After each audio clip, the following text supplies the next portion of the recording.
evangelist, you a lot of times you get to preach the same message over and over and over, and you kind of get the message down, and you know what you're going to say when you say it and how you're going to say it. But as a new pastor, you always seem to be sticking your foot in your mouth. And that's okay, because I'm here to tell you, God will use the foolish things of the world. Come on, He will use the foolish things to confine the wise. And with that being said, I read just this week, and this is true. This is no joke, even though it's going to come off as a joke. I read this week, there is scientists right now that believe they're going to be able to send a rocket to the sun.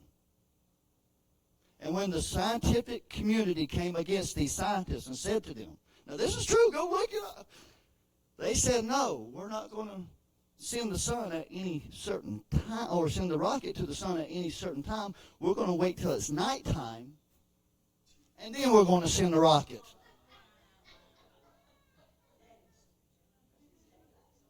I'm here to tell you that's the shape our world's in right now. And Brother Bradshaw said it well. If you do not have the love for God's Word and God's truth, you're going to be deceived. You're going to exalt yourself to think you're some type of God. And we see it right now. We see people in New York City parading around nude, loving the body more than they love God. Bishop, we want to invite you to the floor tonight. We want you to bring whatever God's given you. Give him a hand clap of praise as Bishop Wright comes to the floor.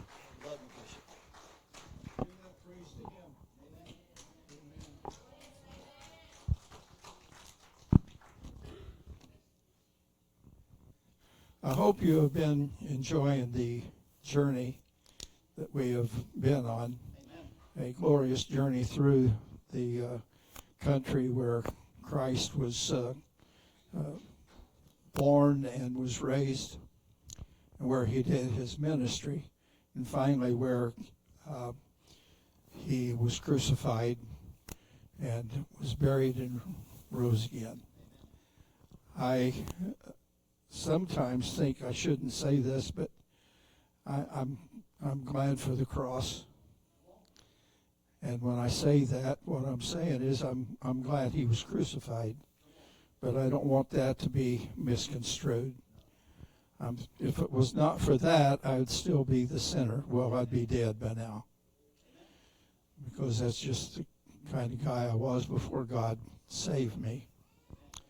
And I have a softer voice than the pastor and Brother Graves and even Brother Bradshaw. But I hope that we can get across some of the things. Can you all remember where all we've been? We started off, if you'll remember, on the Jordan side of the Jordan River. And there we went to Petra. From there we went to Mount Nebo. From there across the Jordan River, we went to the baptismal place. Then we stayed all night at the southern end of the Dead Sea. We came back and went through the Masada. And then we actually went to Ben Gedi right after that. And Pastor, of course, delivered to you the En Gedi presentation. Then we went to Qumran. From Qumran, we went to Jericho and the two sites in Jericho. From there, we went to Bet-Shan. And I was looking at some of my pictures that I took in 2019. I wish I could have gotten a couple of those to you before you presented it. But what a place that is. If you aren't ready to go to Israel by now, you just don't have any curiosity. Now, I understand that a lot of you don't like to fly. My wings get tired after I fly a while. But you laugh at the pastor's jokes. But I know that there is some people that are afraid to fly. but it's one of the safest ways of travel that there is. There is no safer way. Tonight I'm going to take you to a little kibbutz, which is one of their little villages. It's run like an individual farm where people stay and they work there and they produce things for eat. And this one here is very special because you are going to see the kind of boat that Jesus and the disciples fished from. I think it's Matthew that calls it a ship. And let me tell you, as a Navy man of 20 years, there's a difference between a boat and a ship. A ship is something you can't put on anything else, and a boat is something you can put on a ship. Okay, that's the designation. So we're going to take you through, hopefully. Please ask questions if there are any. I won't be long-winded tonight. I was looking at my wife when I said that. She sometimes says that I am. And Brother Bradshaw is going to have a microphone. So if you have a question, please raise your hand so he can get the mic to you. And those that are on the internet then can hear your question. And I guarantee you that I've got an answer.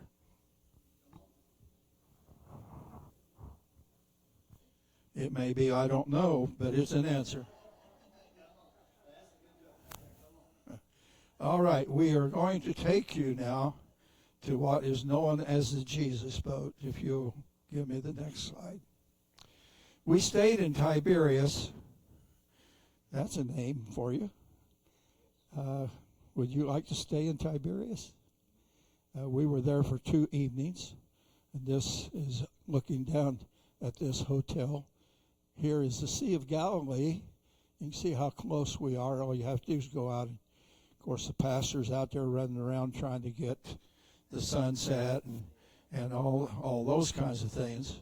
But I can say this, that they do put us in good hotels when we travel. Most of those are 4-star, and there was only one that was not that way, and that's right before we left and went to Tel Aviv, and we were there for 2 evenings. Our guide told us that everything else was sold out, and so rather than have us sleeping on the street, they did get us a motel that was not up to what we usually get. But you can see it's very nice, and we are here for 2 nights, and we'll leave there and go by bus, except for one day we walk down to the Sea of Galilee from here. We come down here, and right over here, where I don't have the picture, but right in here is where we would catch the boat that we would go out on the Sea of Galilee. I'm going to let the pastor give you that lesson because he has some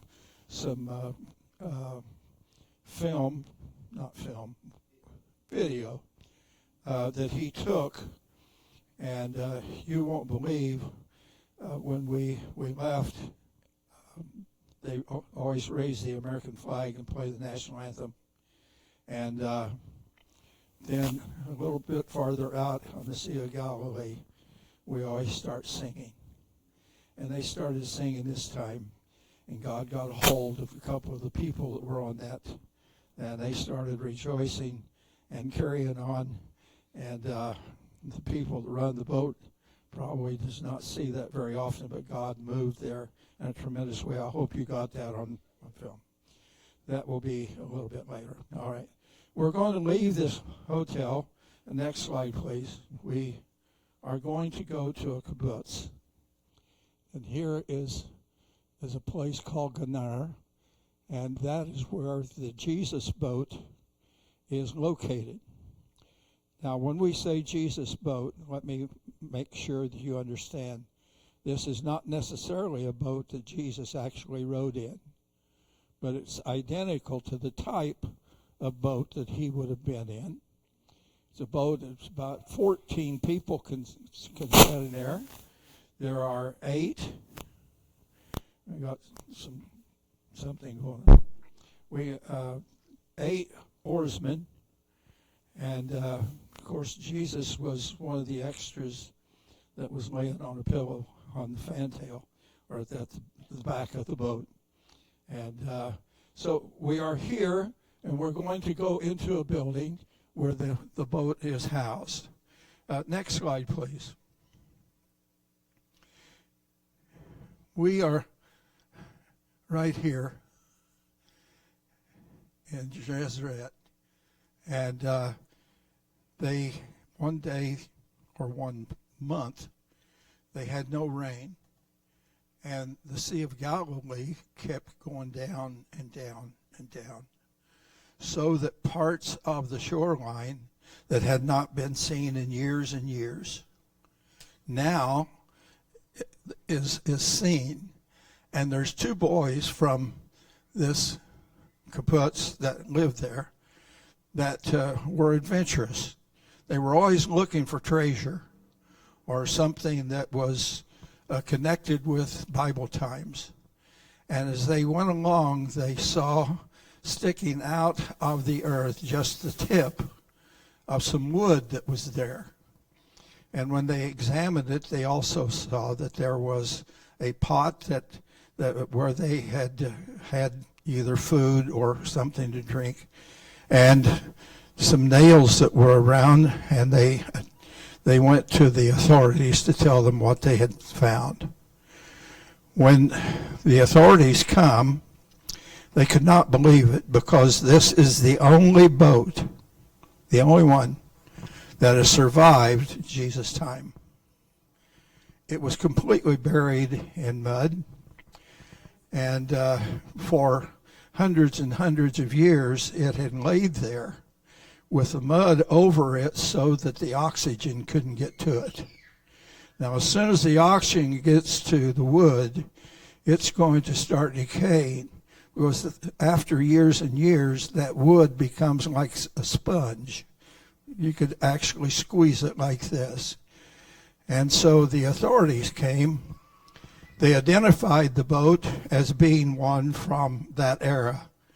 And they started deciding, how in the world can we get that boat out of there in one piece? Because as soon as we try to remove it, it's going to fall apart. And so they went to several different authorities to try to figure out the way that they were going to do that. What happened was they brought in experts, a female, it happens to be, and she decided that what they were going to do is they were going to wrap the boat. And this is not easy to do, because as you remove the mud, you immediately have to cover it with something. So they covered it with something like styrofoam. And then they sprayed it all around as they would uncover a little bit of it at a time. Those people would go under the water. They would dig with their hands so that they didn't remove any of the wood. And then they would spray it so that it wouldn't fall apart. And finally, they had uncovered the complete boat, all covered with this styrofoam. And now, how do we get it to someplace where we can preserve the wood? They decided that they would float the boat across the Galilean Sea and take it to a place where they could dip this boat down into wax. They removed all the styrofoam, and they soaked this boat. And if you'll give me the next slide, please. They soaked it for 10 years. Now, in the Bible, the place that we are talking about is referred to as Chinnereth or Chinneroth, and even Mark calls it something different. This is a place that is in the Bible, and in fact, it's old enough that the Sea of Galilee got its name from it. And the Sea of Galilee is actually called the Sea of Chinnereth. And Chinnereth is mentioned in the book of Joshua, book of Numbers, book of Deuteronomy, And all along the line, the names changed by whoever was in charge. And so it's a place, and archaeological findings show that the ancient town was home to the Jews and believers of a polytheistic. All you know what polytheistic is? Means multiple gods instead of monotheistic. And they were living side by side, very comfortable when they're living together. Next slide, please. It's always nice to see someone that we know. And this is a big fat guy, I don't know, beautiful woman that he has holding hands with there. And this is what the boat would have actually looked like when it was put together new. And so we wanted to show you this picture. Back here is our guide, Hezzy. Here he is once again, and some of the people as we look here at the boat. And this is the big museum that we go into. Next slide, please. Brother Bradshaw. When you say the place was mentioned in those books of the Bible, were you talking about the place they took the boat to? I'm talking where they took the boat to is not in the Bible. Okay. The Bible had already been written by the time they found the boat. The finding of the boat is very, very recent. But if you're asking if where the boat finally ended up, where we went to see it, yes, that is in the Bible. You may have already clarified this, but I don't know because I was distracted. The boat that you're talking about, and you've shown everybody, I remember reading on one of the illustrations that they estimated it to be from around 70 to 100 AD. Am I correct? From 40 BC to 70 AD. Carbon dating. How many know what carbon dating is? How it works? Carbon-14 is in everything that has any carbon. And as carbon-14 ages, it breaks down into carbon-12. You can measure how old, we know how long it takes to, what's called a half-life, to go from, say, a pound to a half pound of carbon. Going from carbon-14 to carbon-12 takes 50,000 years. Okay, it's called half-life. So we can measure the amount of carbon-14 versus carbon-12 to see how old the thing is that you're trying to get an age on. And they did that with the boat that they haven't seen yet, by the way. If we can get the boat. Next slide. There it is. Isn't that beautiful? Now, I read a book of 100 and some pages about how they excavated this thing, and I gave it to you in about half a minute to a minute. But it was really amazing of how they have found this and was able to go underneath where the mud was. And, of course, in here was mud. But preserving that wood the way they did, it was absolutely a miracle. And now, of course, we have this boat that we can see. And this is the kind of boat that Jesus and the disciples would have been fishing from. Now, when the Bible says they got down out of the boat, Matthew says when they got down out of the ship. This is what they're talking about.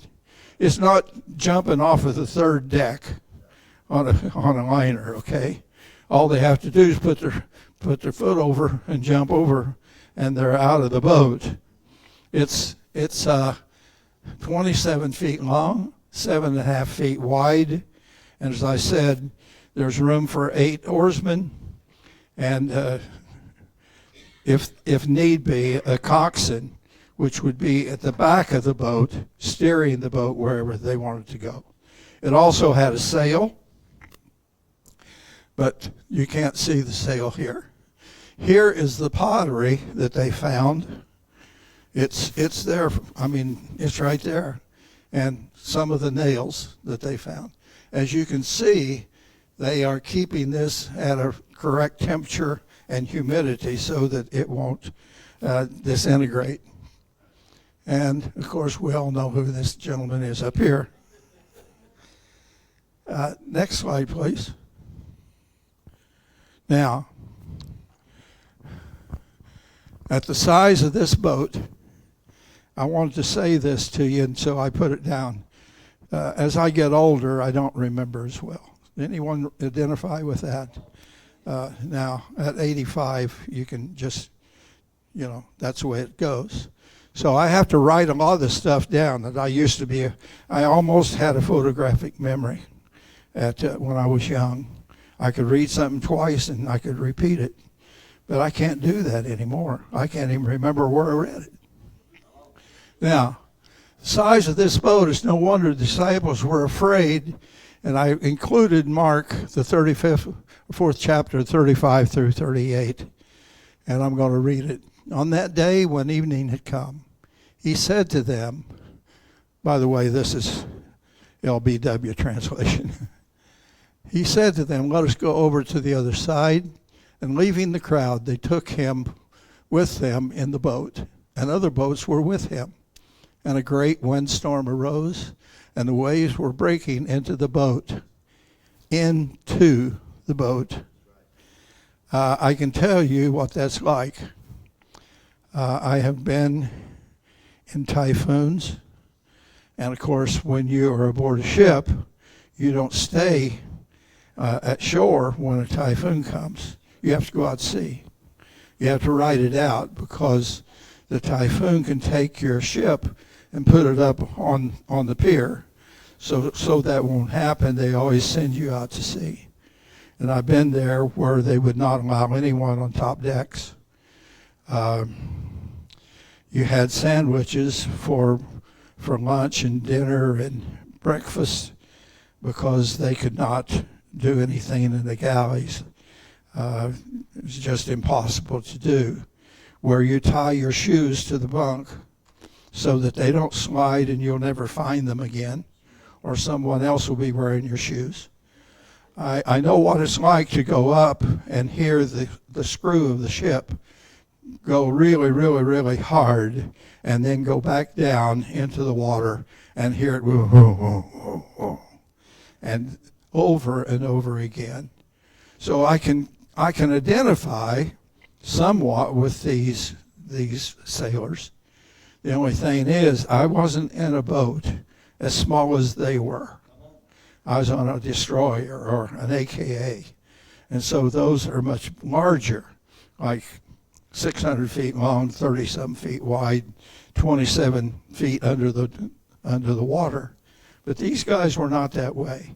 So when the storm came, they were worried. And where was Jesus? He wasn't worrying with them because he knew what was coming. If we know what's coming, we don't have to worry. We know who's the master of the wind. We know who can take us through the storms if we'll just allow him to do that. But he was on the stern asleep on a pillow. And they woke him and said to him, Teacher, do you not care that we are perishing? And, of course, the Greek word for boat is Plovian. And this is Ploiv is what's called a diphthong, and it's pronounced together. And then this is the Omicron, it's a small O, and then an N. So, next slide, please.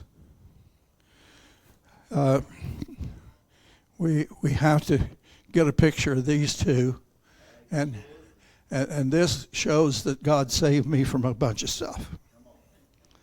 I was a rascal.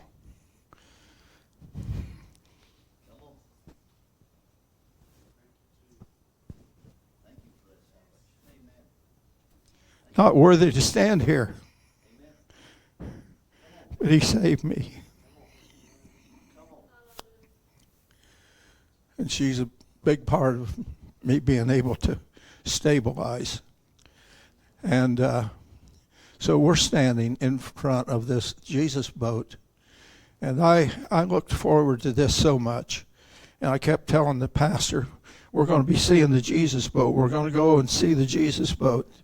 And there's this book that I told you that I read, and I was anxious to buy another one. I paid $80 for it used. And that's because my daughter wouldn't like to have had one, so I bought it for her. Now I can't find one, and it's out of print. We couldn't get one there. A couple of the people on our tour wanted to get one of them, and I said, no, that's not the right one. That's not the one. And I don't know. It's out of print. But good book. Next slide, please. All right. Got to have a close up here. And no. It's want you to see that this young man enjoyed his trip there. It wasn't without problems and getting there and those types of things. And there's always unexpected stuff. But just think now, when he preaches about them being out to sea on that boat and it starts turning, you know what he has in his mind? He has that boat right there. Bishop, He may I knows say what it looks something? like. Go ahead. I just want to give a little praise to my bishop and his wife. He was right. He was very excited about getting to this portion. And if you'll read your handout, I note in my handout that I knew this was going to be a moment in time I got to share something with my bishop and his wife. That we were going to go see something that he thoroughly enjoyed. And Bishop, I love you. I enjoyed our time there. I appreciate the knowledge you've given me over the years and even on this trip. But I love you. Thank you. Next slide.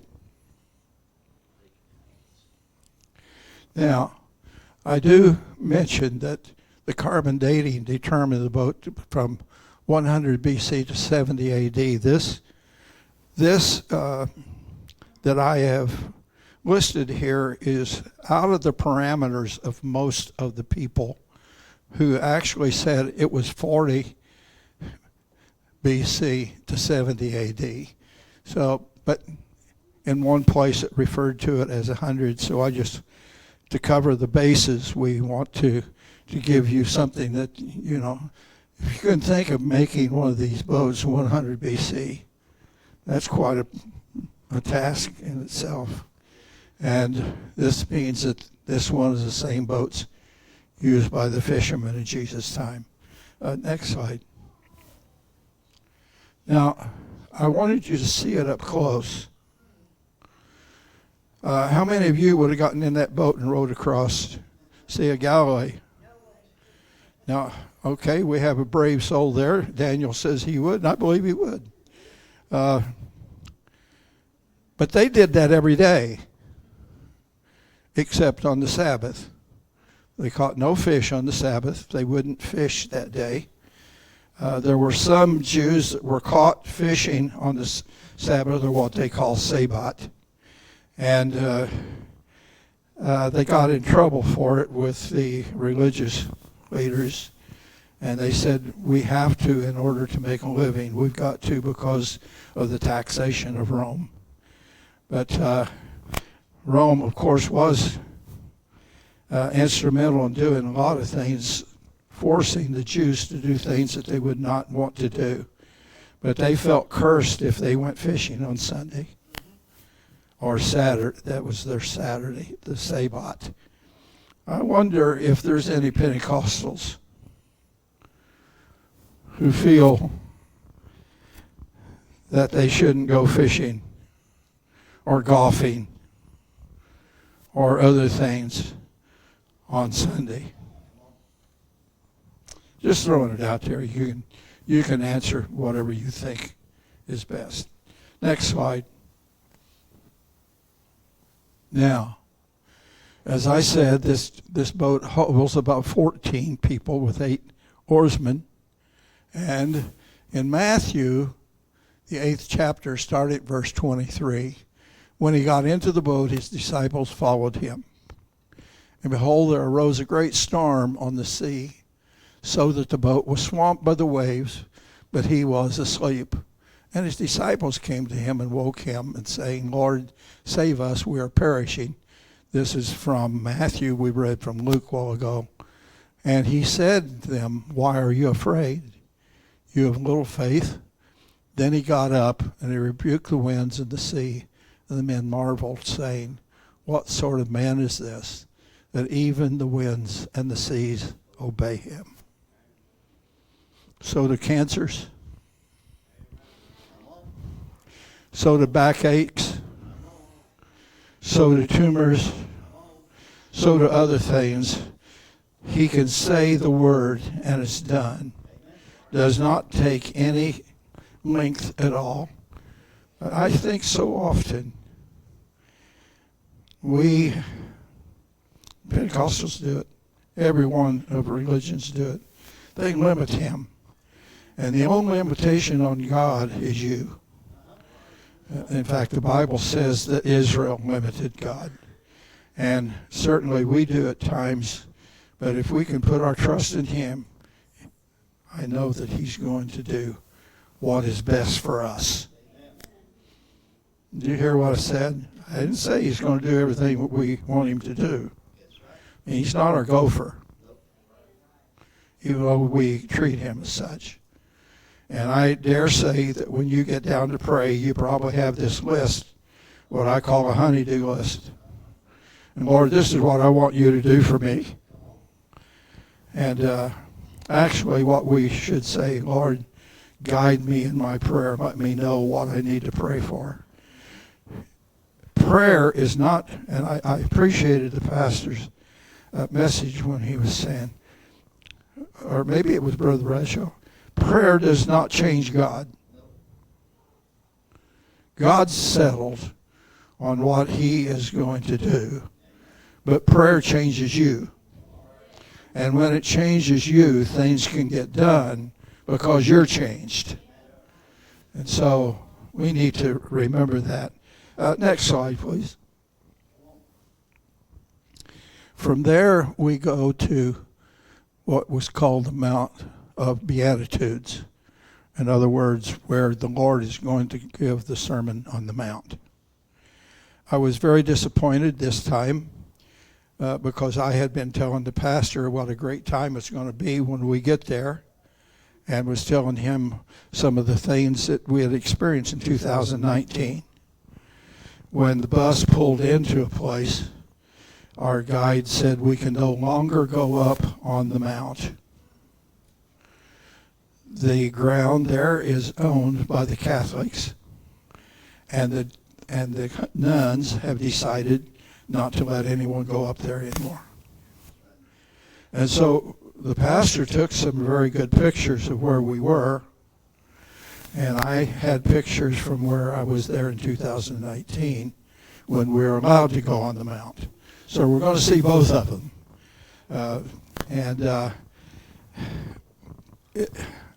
I can't get across to you what it's like to stand where Jesus stood and look down over the hillside there. And, of course, then the Sea of Galilee's a little further down. And know that those people there, and the pastor has a slide that he sent me. We're going to see it here in a minute. You can see how the earth is shaped so it's in a cone, so that what is being said will be just like being spoken into a speaker, so everyone down in the crowd can hear everything that's being spoken. So this is the way that you come in, and we'll see some of the things that are there in a second. Gennesaret is where we were. A little bit later, I'm going to be talking about Ptagala. And Capernaum, I did not do. Save that for later. Or you can go ahead and do it. You have my permission. But the Lord is going to come to this area right here where the Sermon on the Mount is going to be given. Now, I'm going to give you pictures from that. You can see that. Maybe you can't see it. Can you see that that is a hill or a mountain? I hope you can. But I'm going to give you a picture here looking down this way so that you can see the Sea of Galilee and all around here. The pastor had to take pictures of the center here, the visitor center, where some beautiful pictures we'll see here in a minute. Next slide, please.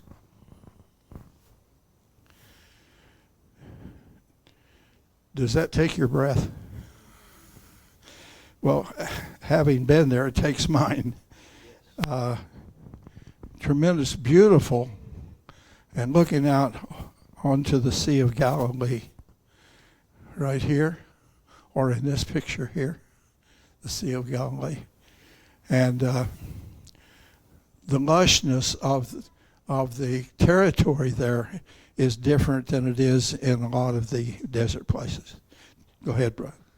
I just wanted to comment that when you look at these pictures now, the one to the far right is done to Photoshop. And the reason I did this is because the scripture talks about how that the Sea of Galilee will change suddenly.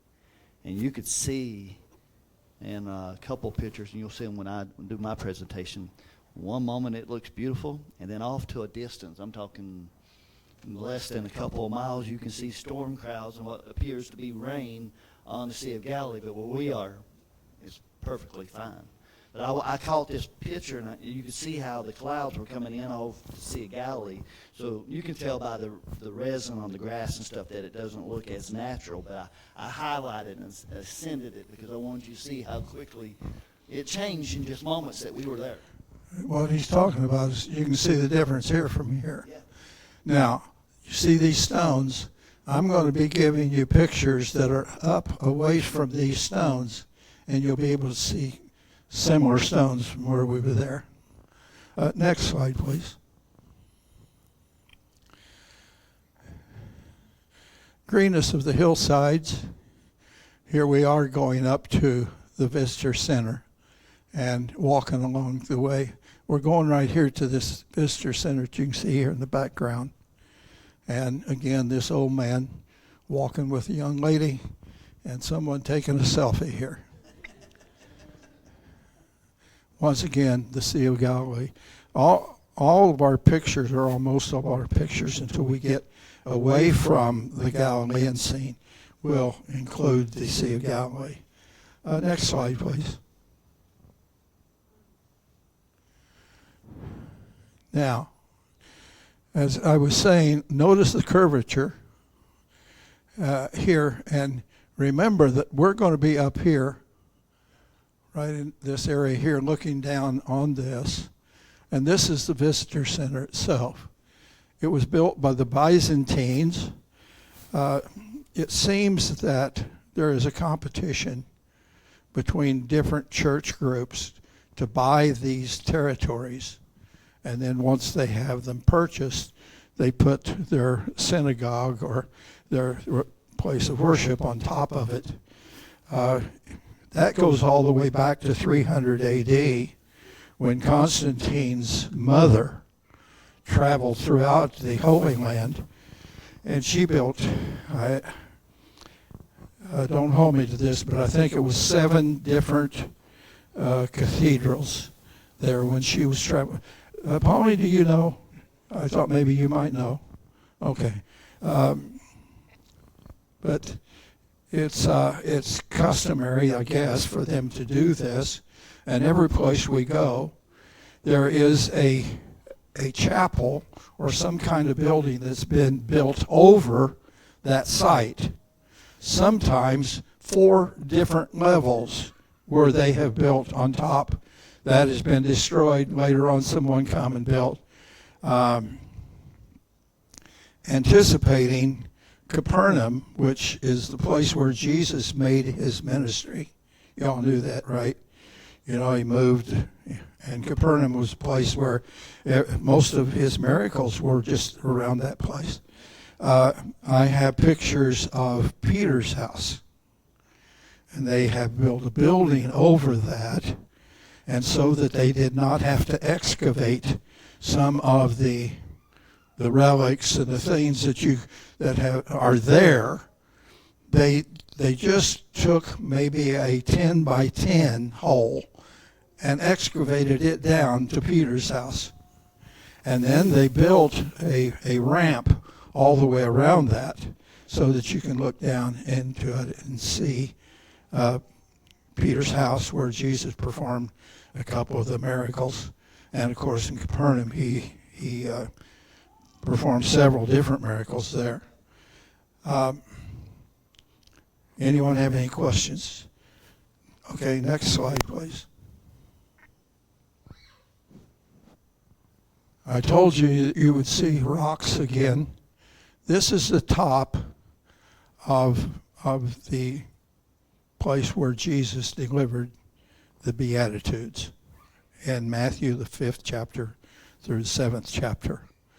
Up here, and looking down, and just think of this being covered with different people that he is addressing. And of course, it's quite a thrill to stand up there, my wife and myself. And I left out I don't know how many pictures because I was so thrilled to be there. I took pictures with Brother Mooney, Bishop Mooney, and of course my granddaughters and my daughter that was there with us. It's a great place. And he is standing about right here, and he is teaching the people down here. Next slide.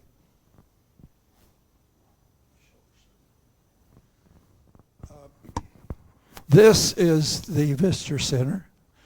These photos are compliments of your pastor. I told you that once we left the hotel at 7, by 8:30 his cell phone is dead because he's used it so much. I shouldn't laugh because the first time I was there I took a Canon with me, not a shooting Canon, but the Canon camera. And I think I took something like 400 and some pictures. So it's understandable. This is beautiful, by the way. This is what the nuns want you to see of the Sermon on the Mount instead of actually going up to the Sermon on the Mount. This is inside with every place that you go. Of course, there are altars and, you know. And this, of course, is a portico over here on the side. Again, Sea of Galilee in the background. Next slide. From there, we all enjoyed ourselves. We went to a place to eat lunch. And the place we went is called David's Harp restaurant there in Galilee. You can see how fancy. And you order when the waiter comes. Tell him what you want. Next slide. That's what almost everyone ate. Don't that look delicious? Huh? Now, I have to tell on the pastor. When he ordered chicken. And you know what I said? You're a chicken. I said, you're a fisherman, and you're not going to eat fish at a place that does the fish?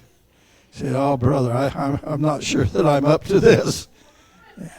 And finally, we shamed him into ordering fish. And on my defense, I knew it was going to be bony, and most of you here know I have esophagus problems. So I was scared that bone would get stopped, and then I would end up tossing my cookies in my plate or on my clothes. So my defense. Brother, you want to come up here and we'll anoint him. Yeah.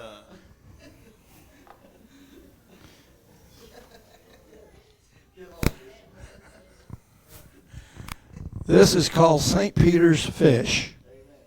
That's what it's named, St. Peter's fish. It's what you order. And next slide.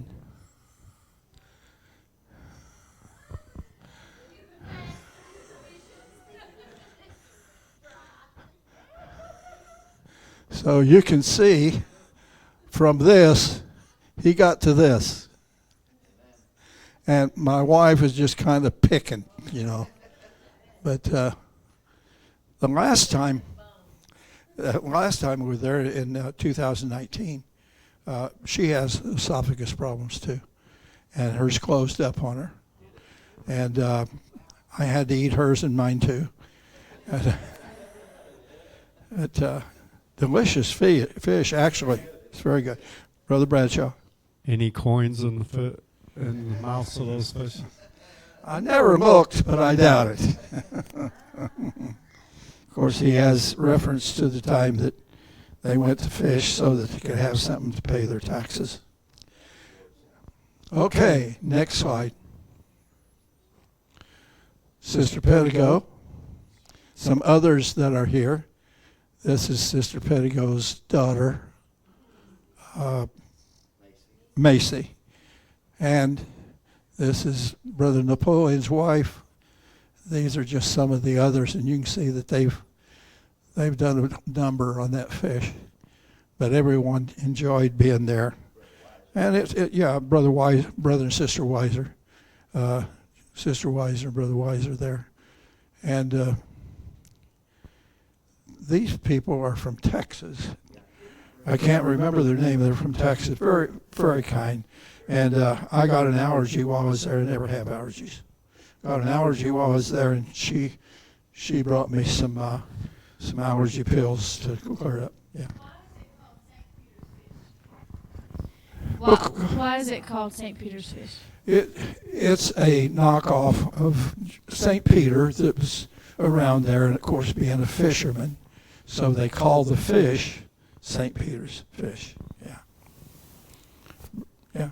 Yeah. Brother David for the mic.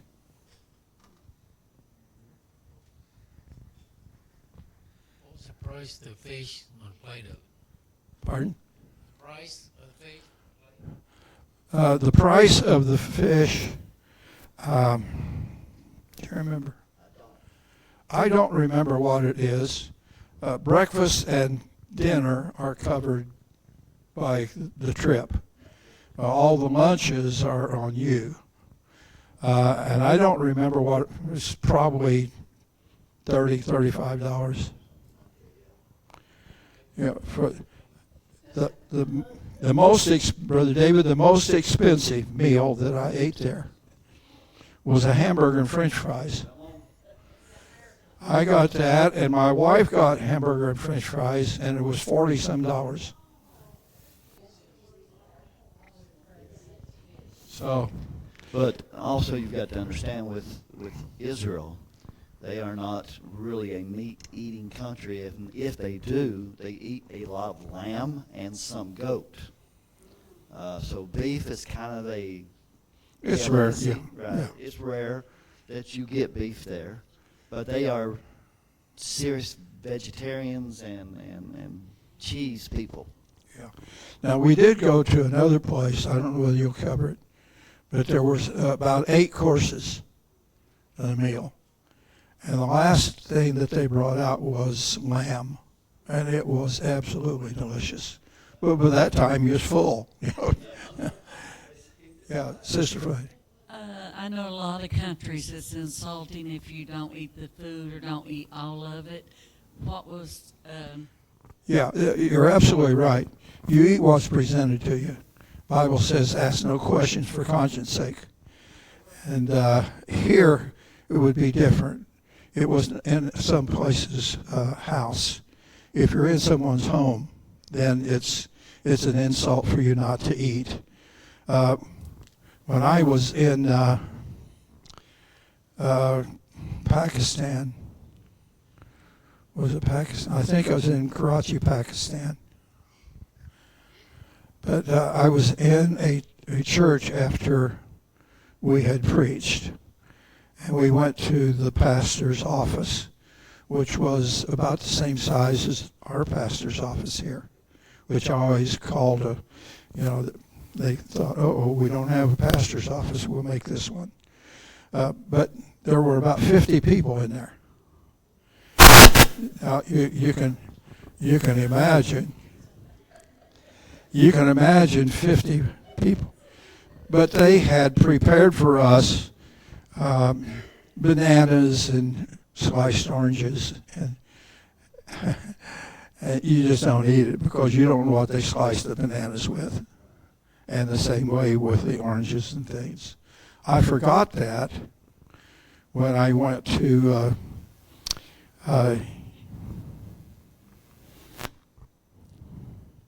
or was it? Anyway, I forgot about it, and I paid the price.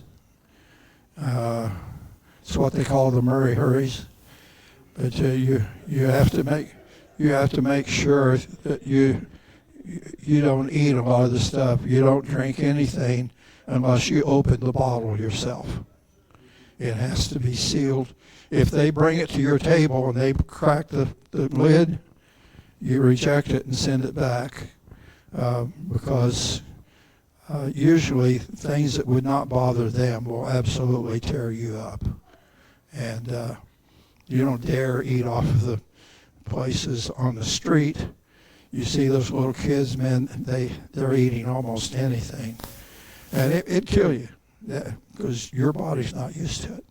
But originally, to your question, there would have been no backlash because it was a restaurant. Okay. Yes. So I know culturally some countries don't allow you to do this, but do they allow you to take food back home, like to-go boxes? Or I don't know because we never do that. You're so busy.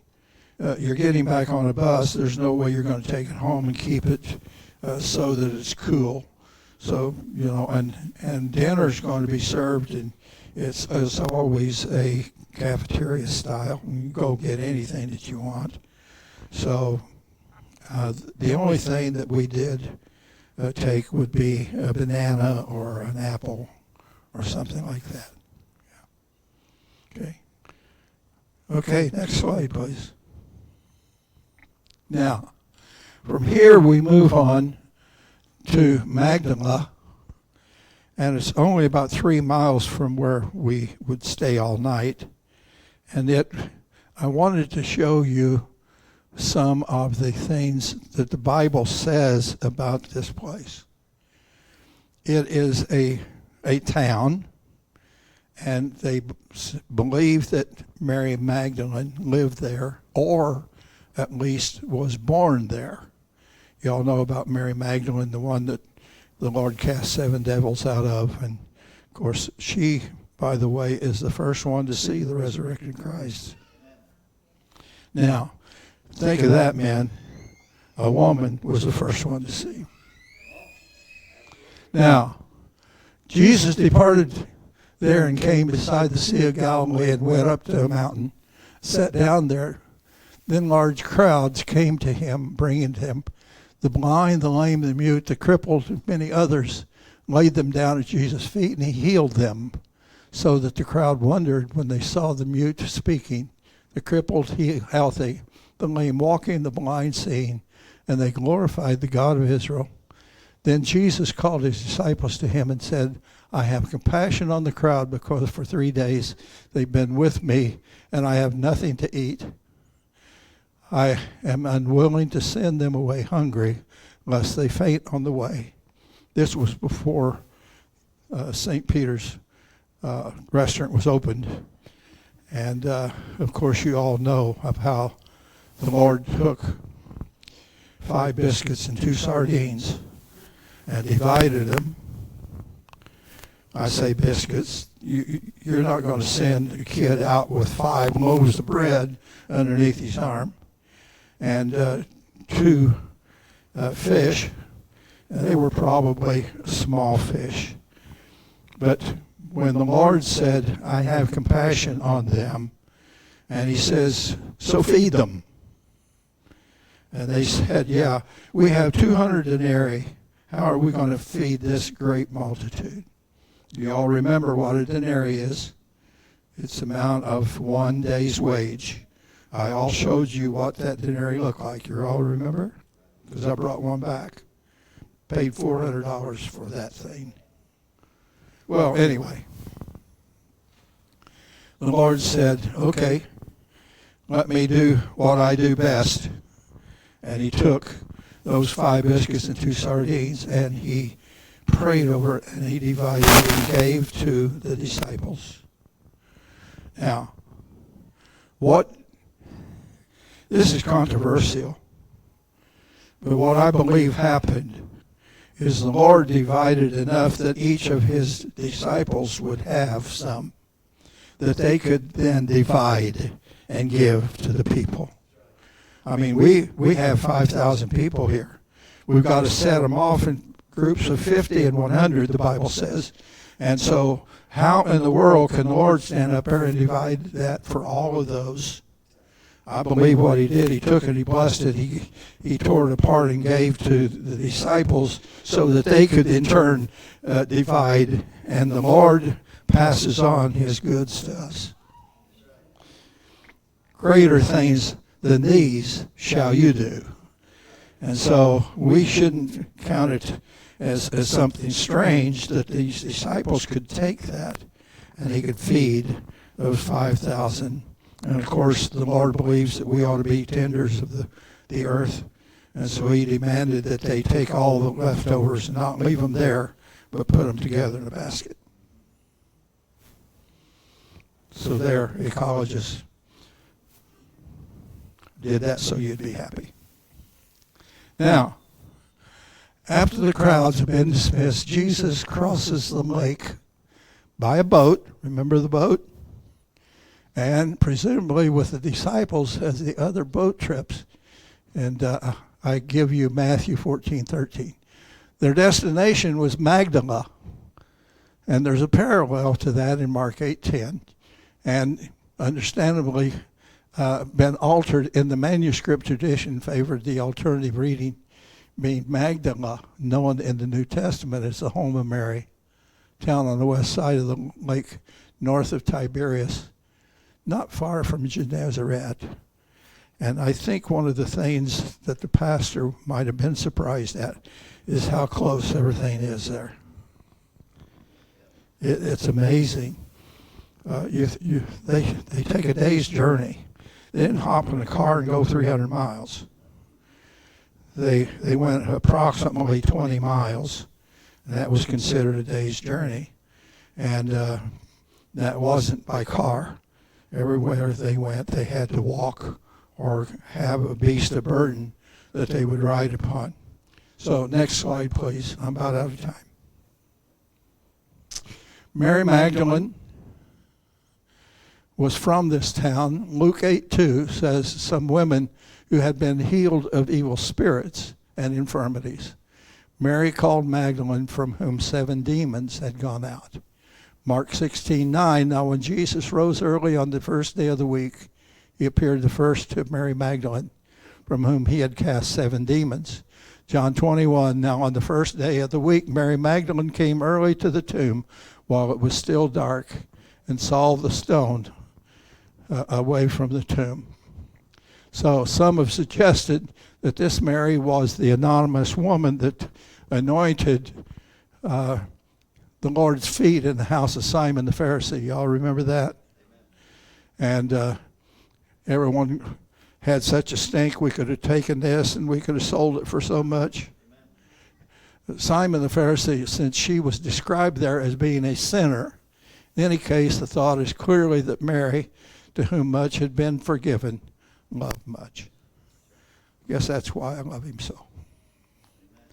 Praise God. Next slide.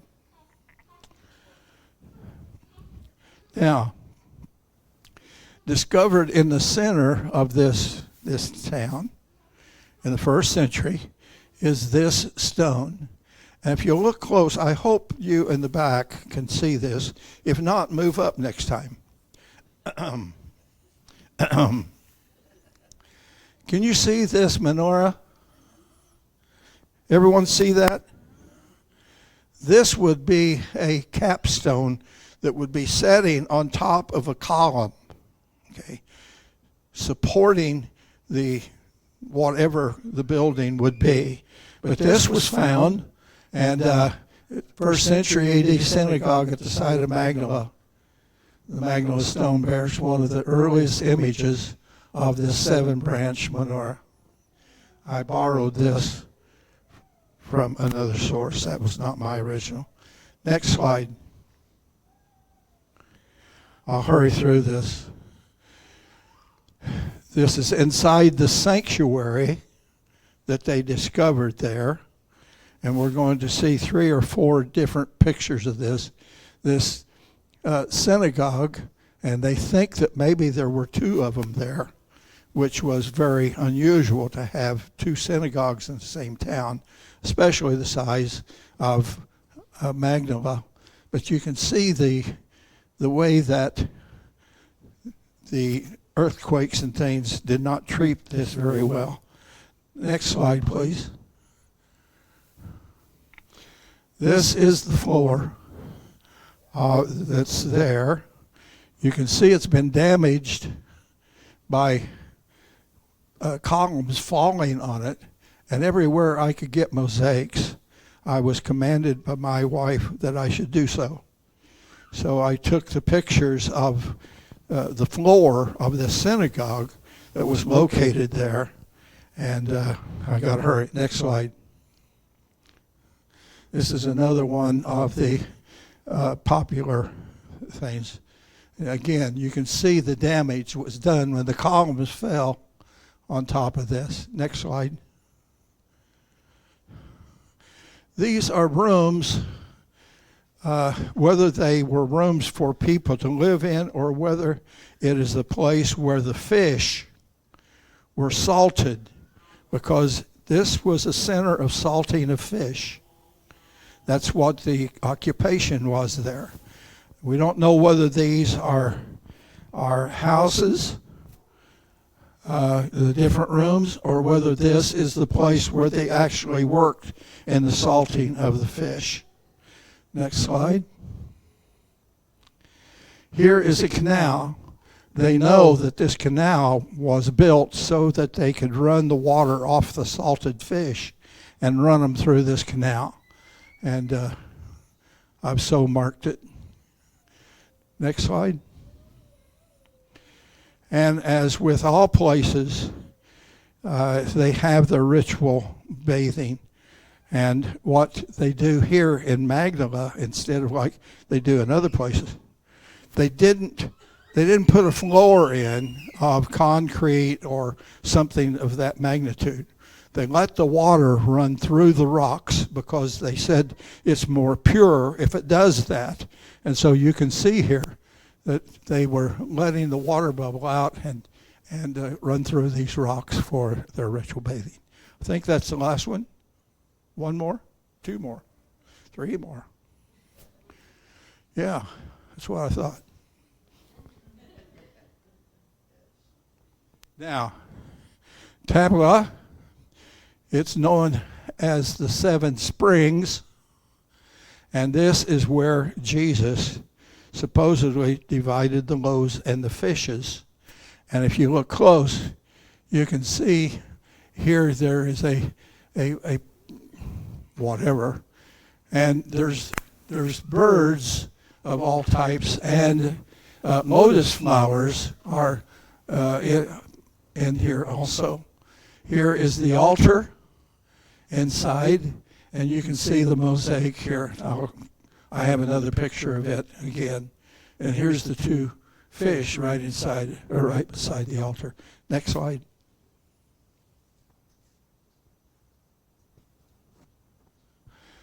Well, Matthew 14:15 through 20, you can go home and read it. I won't read it to you here because we're out of time. but also Mark, the 6th chapter, 36 through 41, is talking about this particular place. And finally, here is the mosaic floor with the 2 fish here for the altar. And this closer up is this right here. It's a closer up picture of these. These are all pictures that I took there. Any questions before I hand the mic to Pastor? The mosaic right there, what church was that in? This is the church of where they celebrated his dividing the loaves and the fishes. So they built a sanctuary synagogue over the place. This one is 400 AD. They think that there is more underneath that would date back to the time of Jesus. Yeah. All right. All right, let's stand.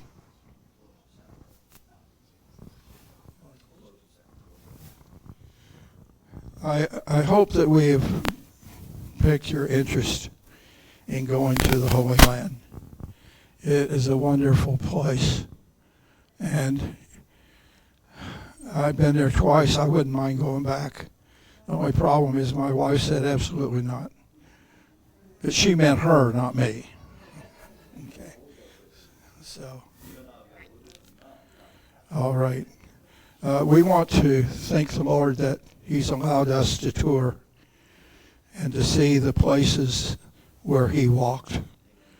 Sacred places, wonderful places, and we need to thank Him that we can have the experience of going there and bringing these back to you.